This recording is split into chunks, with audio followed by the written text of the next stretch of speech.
دنیا میں آج تک کسی ایسے شخص نے کامیابی حاصل نہیں کی جس کا کوئی مقصد نہ تھا، اور آئندہ بھی کوئی شخص اس وقت تک کامیاب نہیں ہو سکتا جب تک وہ اپنے مقصد کا تعین نہ کرے۔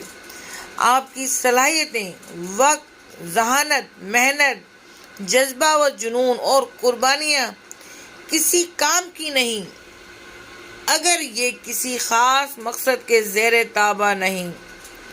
یہ دنیا تعلیم یافتہ، ذہین اور محنتی لوگوں سے بھری پڑی ہے، لیکن وہ ناکام ہے کیونکہ ان کی زندگی کا ایک واضح مقصد نہیں ہے۔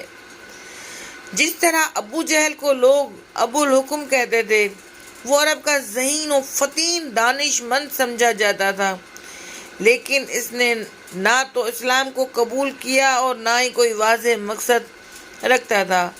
وہ ہر ایسے طریقے کو استعمال کرتا تھا جس سے مسلمانوں کو اذیت و تکلیف پہنچتی ہو۔ اسلام نے اسے ابو جہل کے لقب سے پکارا، مطلب جہالت کے انتہائی آخری درجے تک پہنچا ہوا شخص۔ جس شخص کی عقل دماغ نے اسے اتنا ہی نہ سوچنے دیا کہ جب یہ صادق و امین شخص ہیں، پھر نبوت کے معاملے میں کیسے جھوٹ بول سکتے ہیں؟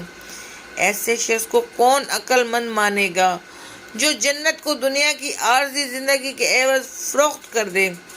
اس کو کون دانش مند تسلیم کرے گا؟ بہرکیف ہم زندگی میں کسی بھی شعبے سے منسلک ہیں، ڈاکٹر، استاد، آفیسر یا کسی بھی فیلڈ میں ہیں، ہم نے دین کے لیے ضرور خدمت کرنی ہے۔ اپنے ذہن میں ایک مقصد اور مشن رکھیں۔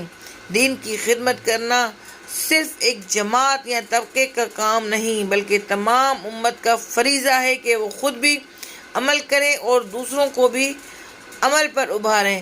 اللہ سبحانہ و تعالی ہمیں دین کے لیے چن لے اور ہماری نیتوں کو خالص اپنی رضا کے لیے مخصوص کر لے۔ آمین۔